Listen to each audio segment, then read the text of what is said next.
Musim dingin telah tiba, yang artinya akan ada banyak anime yang bakal tayang dari akhir Desember ini sampai Maret 2026. Yang gak lama, kita bahas aja. Pertama dari Death Account, ini gampang, anime dukun tapi modern, pembasmi arwah gentayangan tapi kemampuan karakternya berdasarkan cara lo main sosmed cuy. Jadi ada yang SJW, ada yang fans garis keras. Nah, MC-nya itu streamer yang kontennya bikin kesel orang lain. Konten rage bait. Itu mirip Asta bang. Iya sih. Sementara hantunya keluar dari smartphone, dari akun sosmed yang nggak diurus, dan itu disebutnya dead account. Hari gini udah nggak zaman hantu keluar dari toilet, bangun angker, atau apalah. Smartphone lah, modern. Ini anime action dengan karakter yang kemampuannya macem-macem ya. Trailernya tajam, manganya juga udah panjang. Ekspektasi gue ini ratingnya A, terutama buat lo yang nyari action dengan kemampuan karakternya yang bervariasi. Kedua, ada Yusake ni Shosu. Di anime ini, jadi pahlawan tuh nggak enak karena lo harus berantem di garda depan melawan pasukan iblis. Dan kalau lo koit, KO, lo dihidupin lagi, terus disuruh perang lagi. Udah gitu aja ngulang-ulang. MC-nya bernama Silo, dia itu dihukum jadi pahlawan karena diduga menghabisi Dewi. Jadi ada konspirasi juga nih di balik semua ini. Dan juga dendam. Premisnya menarik, tapi anime ini harusnya tuh tayang 2025. Kena delay. Jadi awal 2026. Jadi hati-hati konsistensinya nanti. Gue kasih ini A. Aku ingin nonton, tapi aku khawatir. 3. Sehantai na Kimi to Boku. Kamu dan aku yang berlawanan. Karena heroin kita hebohnya minta ampun. Semangat banget Doski. Sementara si cowok kering kayak kentang. Ini romance dua karakter yang kontras ya. Gua kasih ini A. Asik sih manganya. 4. Fate Strange Fate. Kalau lo belum pernah nonton seri Fate, intinya ini tuh anime tentang ritual 7 penyihir gendeng dan 7 bawahannya berantem rebutan cangkir. Nah, cuma Fate Strange Fate ini itu udah lama diomongin. Terutama tanggal tayangnya. Apakah mereka bakal tayang per minggu atau kayak sebelum-sebelumnya tuh satu episode tayang terus ngilang? Infonya tuh nggak jelas. Yang bisa gue bilang adalah kalau lo suka seri Fate, ini wajib nonton. S. Kalau belum pernah nonton, gue menyarankan nonton Fate Stay Night dulu. Ceritanya memang nggak berkaitan langsung, tapi biar lebih paham aja konsep Holy Grail War atau perang yang terjadi di Fate series tuh kayak apa. Sama biar kalian sadar kalau ini semua tuh karakter yang berbeda. Walaupun mukanya mirip ya.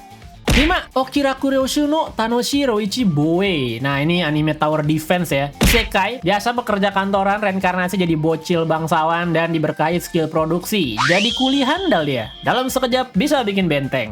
Cuma ya, biasalah. Keluarga dia tuh kayak, alah sihir begini tuh nggak guna, nggak keren, nggak kayak sihir serangan. Jadi dia dibuang ke wilayah yang gersang. Nah, di wilayah gersang ini dia bikin benteng yang kuat. Gue baca manganya, enjoyable, ringan, pacingnya asik, ceweknya cantik. Ekspektasi gue ini di A. Trailernya bagus, dan ini tontonan yang asik buat nyantai. Jangan terlalu serius nonton ini.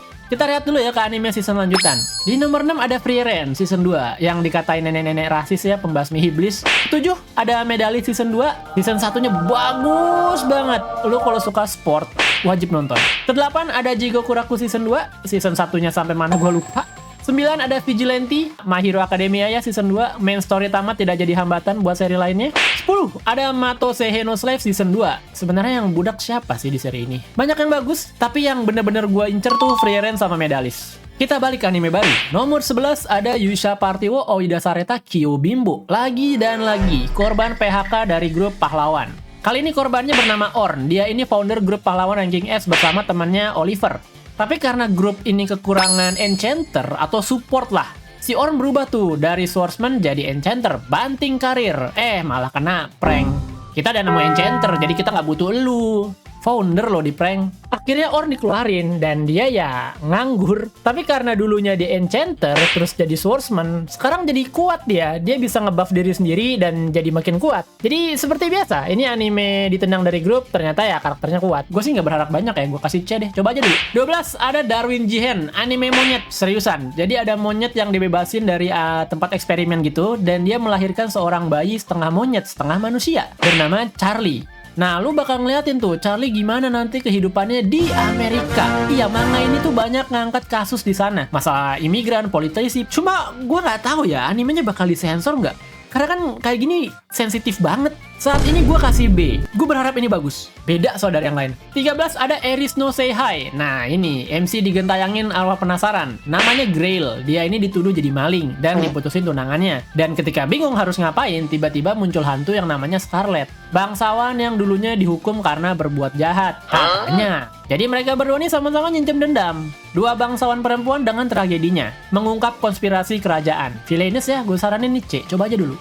14 ada Osanana Jimitowa Lovecom komedi ini Naranai. Jadi MC-nya tuh bernama Eiyu. Itu punya dua temen cewek masa kecil dan ketika tumbuh dewasa mereka jadi cakep. Nah, hati MC-nya mulai goyah ya. Untuk ini gue kasih coba aja dulu. Tapi gue mau ngasih selamat kepada Mikari ya yang telah berhasil melawan judul dan juga mengalahkan kutukan kalau teman masa kecil itu nggak pernah menang. Selamat. 15 ada Niju Kyusai Dokushinchuken Boken Shano Nichijo. Hari-hari petualang berumur 29 tahun. Nama MC-nya tuh Shinonome Hajime. Dia petualang biasa yang bertemu dengan bocil bernama Lily. Hajime merasa Lily ini nasibnya sama kayak dia. Sama-sama ditelantarin. Kasian. Jadi dia niat nih buat ngasuh si Lily ini. Masalahnya, Lily ini tuh ras makhluk kuno. Dia bisa berubah jadi dewasa. Gambar manganya wholesome. Apa ya? Menyentuh gitu lah, gemes. Tentang ngurus bocah. Tergantung episode 1-3, mungkin gue akan nyaranin kalian baca manganya aja. Cuman sementara bisa gue kasih B lah. 16 ada Mayonaka Heartune.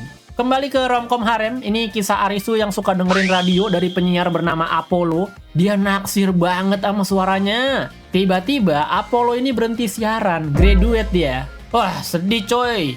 Time skip, Arisu masuk SMA dan dia bertekad mencari tahu siapa Apollo ini. Petunjuk yang dia punya adalah klub broadcasting di sekolahnya. Di sana Arisu bertemu dengan 4 perempuan yang apakah ada hubungannya dengan Apollo?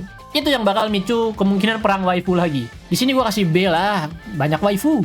17 ada Tanmonkun Imadochi. Nih ya, kalian kalau ngidolain seseorang, gue berani jamin apa yang diisi kepala kalian itu pasti beda sama kenyataannya. Sama kayak cerita ini, nyisahin Utage yang kerja sebagai jasa pembersih rumah. Duit yang dia peroleh itu digunain buat support idolanya yang bernama Tamon. Gaci dia, gesek terus tuh kartu kredit. Suatu hari, Utage dapet job bersihin rumah. Jeng, jeng, jeng. Ternyata rumah si Tamon idolanya. Cuman dia heran, kok Tamon nggak kayak di layar TV?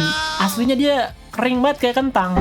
Ini tadi yang gue bilang, definisi idola lu di layar monitor tuh nggak bakal sama kayak apa yang lu pikirin. Kelihatannya sih wholesome, animasi juga bagus di trailer. Gue kasih B, bakal lucu nggak ya? Kayaknya A malah gue pengen nonton lah. 18, kayak Chanwa Kowakunai. Ini nonton trailernya aja gue, itu langsung keinget Dark Gathering. Dan ternyata direktornya sama. Kisah kayak yang aneh kelakuannya di sekolah, taunya dia punya kemampuan supernatural. Ini horror, tapi gue nggak serak horror, jadi gue mau coba dulu aja. B aja.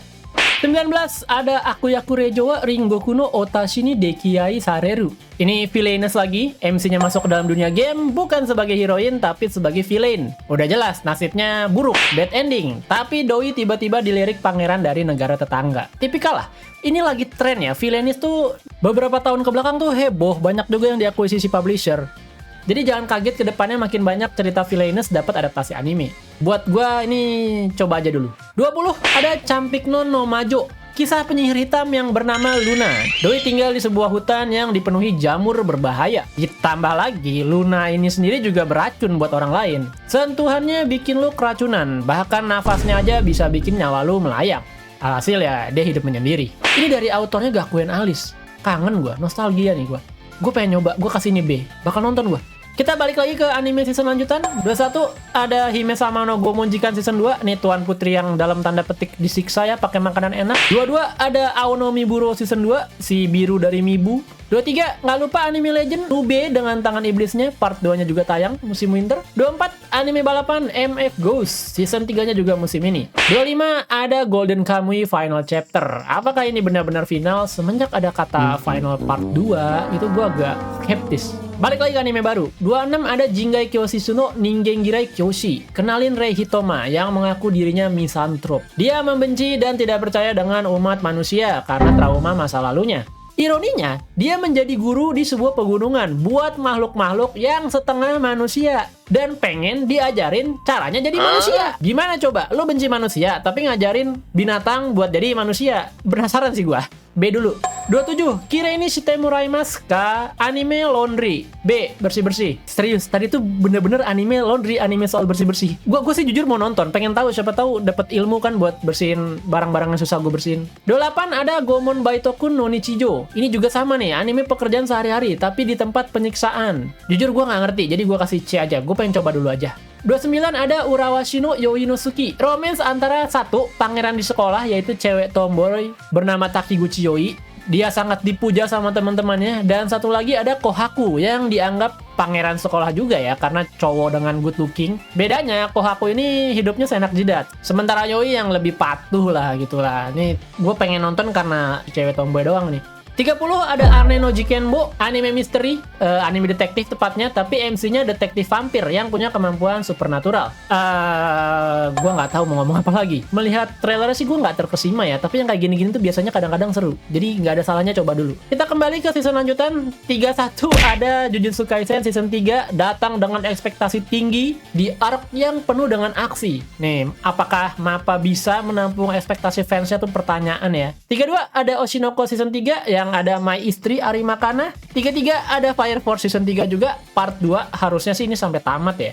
Ini 3 judul gede, semoga bisa mempertahankan kualitasnya. Terus 34 ada Trigun Stargaze. Season 1-nya gue suka banget. Mereka pakai CGI tapi tetap actionnya mantap. 35 jujur udah mulai capek ya guys ya di angka 35. 35 ada Majusushi Kunon wa Mieteiru. Jadi di anime ini keturunan pahlawan tuh selalu ada kekurangannya. Ada yang lahir kekurangan kaki, kekurangan tangan, dan MC kita lahir dengan kekurangan cahaya atau dia tunanetra, nggak bisa melihat. Namun dia dikaruniai dengan sihir air, dan impian dia adalah membuat mata yang bisa melihat dengan sihir air ini. Konsep melihatnya si Kunon ini itu agak beda kayak kita. Jadi dengan sihir air dia tuh bisa ngerasa perbedaan warna, perbedaan tekstur, lalu jarak antara manusia. Perlahan-perlahan dia bisa belajar. Ini gue kasih B. Gua bakal nonton ini juga sih. Gue baca manganya. 36 ada Shiboyugi de Meshiwoku yang light novelnya peringkat 2 kalau gue nggak salah di Kono Light Novel ga Sugoi tahun 2024. Mengisahkan sekumpulan mate yang harus bermain game berbahaya pada sebuah mansion, rumah gede gitulah. Nah, MC-nya tuh udah veteran di game beginian, udah jago dia. Ini pengen gue kasih A, tapi hati-hati ya, ekspektasi tuh kadang mengalahkan diri sendiri. 37 ada Hellmouth, Yariko Mizuki no Geimawa Haisette no Isekai de Musou Suru. Kisah gamer yang menantang game-game sulit, kayak Sanraku gitu dia. Tiba-tiba dia dapetin game baru yang nggak bisa tamat, game fantasi gitu. Nah, di game ini dia pilih tingkat kesulitan Hellmouth, tingkat neraka yang paling susah. Nah, abis dia pilih itu, dia malah masuk ke dalam game tersebut. Gue suka main game RPG ya, jadi kalau alurnya tuh ceritanya relate, gue bakal nonton sih. Gue kasih B lah sementara. 38 ada Yusha no Kuzu, sebuah kisah di mana dunia kriminal di Tokyo yang itu dikuasai iblis dengan segala kemampuan supernya, dan yang bisa melawan mereka adalah Yusha. Yusha tuh artinya pahlawan ya, yang aslinya mereka itu bounty hunter. Nah, MC kita ini salah satu bounty hunter yang selalu kerja sendirian, lone wolf dia, sampai disamperin sama cewek. Menarik sih, premisnya menarik ya. B dulu sementara. Banyak B ya, maaf ya kalau gue ngasih banyak B, tapi memang ya begitulah. Nanti April deh, musim April kayaknya gue banyak ngasih A. 40 ada Hanazakari no Kimitachi. Kisah MC kita bernama Mizuki. Dia ini cewek yang masuk ke sekolah khusus cowok. Jadi dia nyamar cross dress jadi cowok demi bisa deket sama idolanya yang bernama Sano. Masalahnya, dia sama Sano tuh nggak cuma sekelas, tapi juga satu ruangan tempat tinggal. Apa ya, vibe-nya tuh ngingetin gue ke Orang Koko. Lo tau Orang Koko nggak? Kayaknya kalau lo suka itu bakal cocok deh sama ini. 41, Tome Otokoto Ningen Onna. Ini agak unik ya, gimana nyeritainnya? Romance fantasi antara pria yang tidak terlihat wujudnya, iya dia nggak kelihatan, dan Yako, perempuan yang tunanetra, nggak bisa melihat. Tapi entah kenapa dia bisa ngelihat yang nggak kelihatan. Gue mau kasih B nih, gue saranin coba nonton deh, kayaknya unik nih. 42, ada Hikuidori Ushuboro Tobigumi. Ini tuh anime damkar, atau tepatnya anime samurai yang tugasnya itu buat memadamkan api. Nah, MC-nya itu diundang ke sebuah klan yang bernama Shinjo. Nah, klan Shinjo ini tuh damkarnya lemah lah, karena nggak punya duit sama nggak punya personel. Jadi si MC-nya itu disuruh ngebangun lagi nih tentang klan Shinjo ini. Premisnya sih menarik ya, cuman melihat visualnya gue agak ragu. Saran gue C, coba aja dulu. 43, ada Yusha Partini Kawaii Koga Itano de Kokuhaku Shite Mita. Gue bakal terjemahin ini. Di regu pahlawan ada cewek cantik tuh, jadi gue coba nembak dia dah. Nembak dalam artian menyatakan cinta ya. Jadi ini tuh kisah MC kita yang bernama Yoki. Dia reinkarnasi ke Isekai sebagai Raja Iblis. Cuman dia kayak, aduh jadi Raja Iblis males dah, ngapain dah. Dan tiba-tiba pas lagi lawan regu pahlawan, kok ada Mai Bini. Alhasil dia jadi sibuk ngedeketin cewek ini dibanding jadi Raja Iblis. Kalau ngeliat premisnya sih, kayaknya bakal lucu sih. Gue bakal kasih ini B. 44, ada Iko Kuniki. Ini kisah penulis novel yang menyendiri, dia nggak deket dengan saudaranya atau keluarganya sendiri. Nah, tiba-tiba beliau itu harus mengurus sepupunya yang masih 15 tahun, masih bocah lah. Karena sepupunya ini tuh kehilangan keluarganya setelah kecelakaan. Ini kayak drama sih, agak menyentuh. 45, ada Omae Goto Giga mau nih Kateru tuh omona to Yusha Party wo Suiho bla bla bla bla, tapi ada kata Suiho berarti ya lagi-lagi ini korban PHK grup pahlawan. Kali ini korbannya perempuan yang dianggap nggak guna dan dia tuh dijual ke perbudakan, dilempar ke monster. Dia di sini bisa selamat karena menyentuh senjata terkutuk dan akhirnya dimulailah kisah dia. Kalau yang kayak gini gue akan kasih C. Coba aja dulu. Gue tahu anime Suiho atau anime dipecat dari dulu tuh pasaran, tapi kalau lu demen yang kayak begini ya tonton aja. Gue pun ada beberapa kok yang gue tonton. Yang Koki dipecat tuh gue suka. 45, ada Tensei Shitara Dragono Tamagodatta. Reinkarnasi menjadi telur naga. Perlu gua jelasin lebih lanjut? Intinya, ya MC-nya tuh reinkarnasi jadi telur. Kan sekarang banyak kayak reinkarnasi aneh-aneh, jadi mesin ada, jadi laba-laba ada, jadi senjata ada. Nah, sekarang ini telur naga. Apa kayak gitu berikutnya reinkarnasi jadi sepatu gitu kan, biar bisa selalu diinjak Mai Bini. 46, ada Maono Musumiwa Yasashi Sugiru. Anak dari Raja Iblis terlalu baik. Jadi ada Raja Iblis namanya Ahriman. Dia tuh mau menginvasi dunia. Cuma masalah dia tuh cuma satu, anaknya yang bernama Do itu terlalu baik, terlalu ramah ke orang-orang. Jadi ya udahlah, nggak usah jadi invasi, ngurus anak aja, bikin temen aja. Ini anak ya, hanya dengan lahir aja udah bisa nyelamatin dunia. Coba aja dulu. 47, Kizoku Tensei Mega Mareta Umarekara Saikyo no Chikara wo Eru. Nih, yang nyari anime MC OP dari dia kecil ya ini, dari judulnya aja udah ketulisan. Anime ini ngisahin Noah, bocah 6 tahun terkuat di dunia karena dia diberkati dengan skill cheat dan batasan level yang nggak kehingga. Jadi level cap dia tuh tinggi. Ditambah lagi, dia juga terlahir sebagai pangeran ke-13 dari sebuah kerajaan. Jadi udah OP, kaya pula. Lawannya siapa nanti? Ya konspirasi kerajaan, ada aja ntar masalahnya. Anyway, gue recording ini tuh awal atau pertengahan Desember. Jadi kalau ada anime yang kelewatan, mohon maaf. Dari list ini, top 5 kalian deh yang pengen kalian tonton apa. Makasih yang udah nonton. Maaf ya kalau ada salah kata atau salah informasi. Silahkan koreksi di komen. Jangan lupa like dan subscribe. Sampai ketemu lagi. Bye-bye.